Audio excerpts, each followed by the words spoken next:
major question of the day. We have quite a bit of feedback here, Angelo, which we would like to dig into now so that we're moving in tandem with our listeners. Akol James says, let him show what he can do for Uganda in terms of change. We need change. Ruling party should be changed.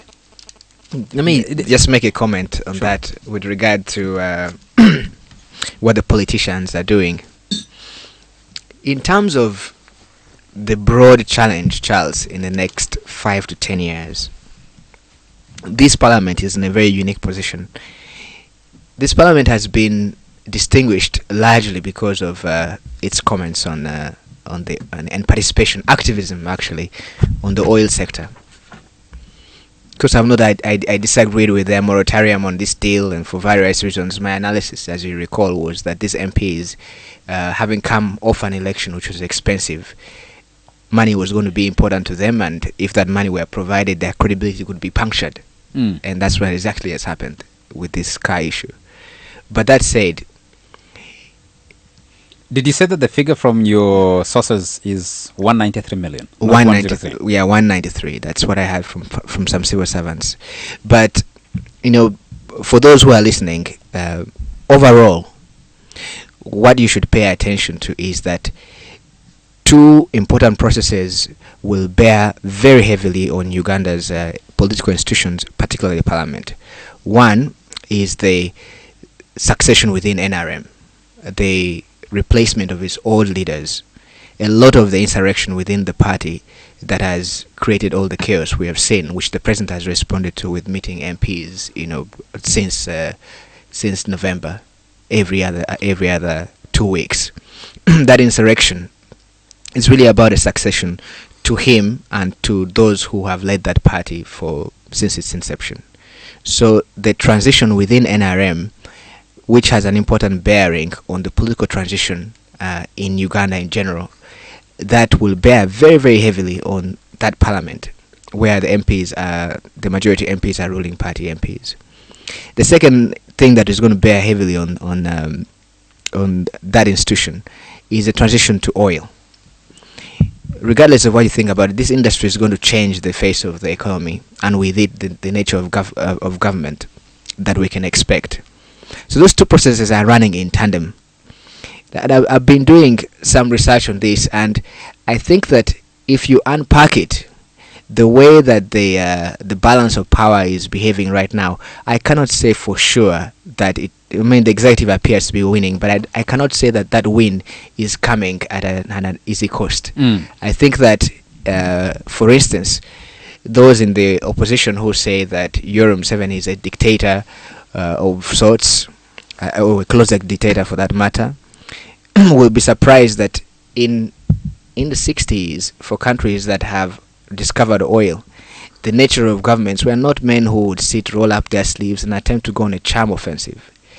And if you look at the president's actions from the time this oil debate has begun, he has been on a back footing.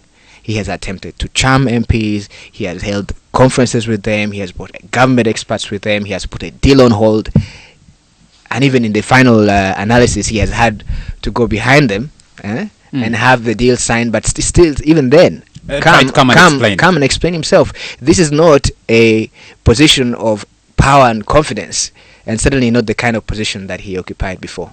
Well, the Prime Minister returns to the country tomorrow, and interestingly has called the media to the VIP lounge at Entebbe to receive him.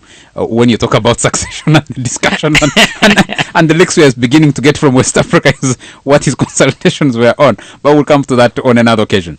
Could you respond to Akol James, Mr. Mao? Akol James is spot on.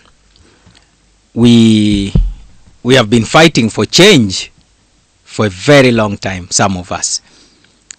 Now, what we need to come up with as the opposition is the face of the Uganda post-Museveni, to be able to imagine and encourage Ugandans to imagine the post-Museveni Uganda, what it will look like.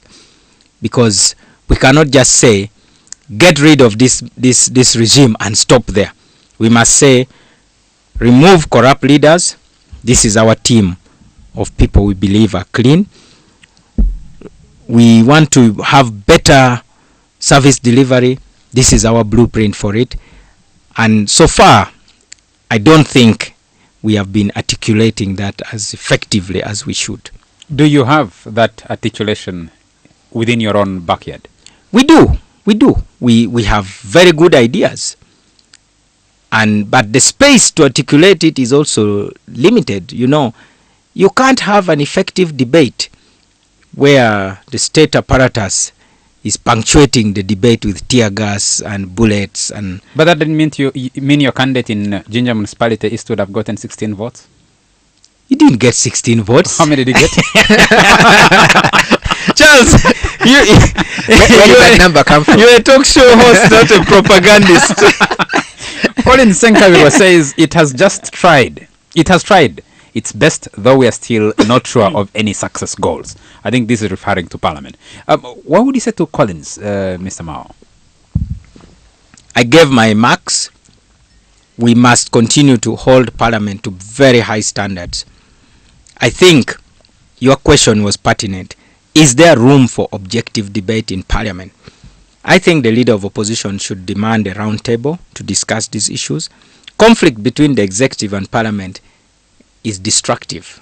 Any day, it doesn't help.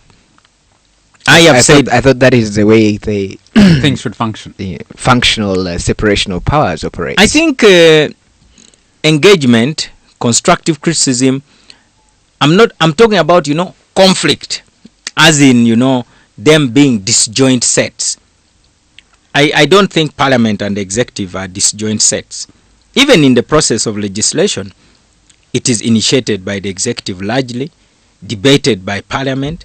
While being debated, we the people also bring in our input, and then it has to go back to the government for assent through the president. Let me take more feedback. Frank Bogere says, I did support and voted Chairman Mao because I Thank you. believed in his agenda, yet I do not support DP. He is a man within our age bracket. I believe all the old guys should pack their bags and go. Their time has come. That is why you see in Parliament the young people are doing an extraordinary job regardless of their political affiliations, and that is what this country needs. In China, the younger generation are going to take over this year, and they are in their 60s. Joe Frederick Tiger Sr. says, thanks KFM. We are with you. Were you, Mr. Mao, satisfied with the presidential parliament address on fuel and gas agreements and how the fuel issue has been handled? I wasn't satisfied because I think if the president really wants to engage the country, rather than just taking his supporters to Chankwanzi, he should invite leaders. I mean, leadership is not just about winning an election. Leadership is about having sizable support. And most of us who put our names forward to run for these offices, we enjoy sizable support. And we have no problem. The president talks about dialogue, for dialogue about electoral commission and so on. But you can have a limited dialogue about oil. When the American economy was really suffering, President George Bush Jr. invited people like Obama, McCain, all these other key actors, and they sat for some hours and brainstormed. The president needs to challenge us. If you were in this seat, what would you do? That's the question I was going to ask you, but after taking some more feedback. Engineer Mafabi Isaac says, I don't know what's with Parliament, because when money is diverted to other things, they shout at government. But when it's given to them, they just shut up. When I was in when I was in Makerere and we were on strike, there was a cartoon which appeared in the New Vision intended to ridicule us, and it showed young people demonstrating, holding placards. Either you end corruption or give us more share in it.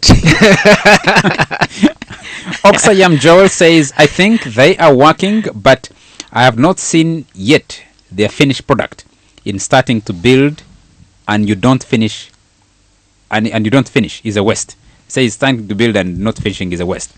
Kanyesi Dan Brasio says, Mr. Moderator, thanks for the program. Does Chairman Nobert Mao get scared, worried because of the chopper or what? Sincerely, in each and every country worldwide, a president is given security. So what is his point? It's a matter of how you play your games. Do you understand the message? I think he believes that because we have been criticizing the size of the presidential convoy. No, I think he's referring to where you said riding the treasury. And riding the treasury was to buy jets, if that's what he's referring to. No idea.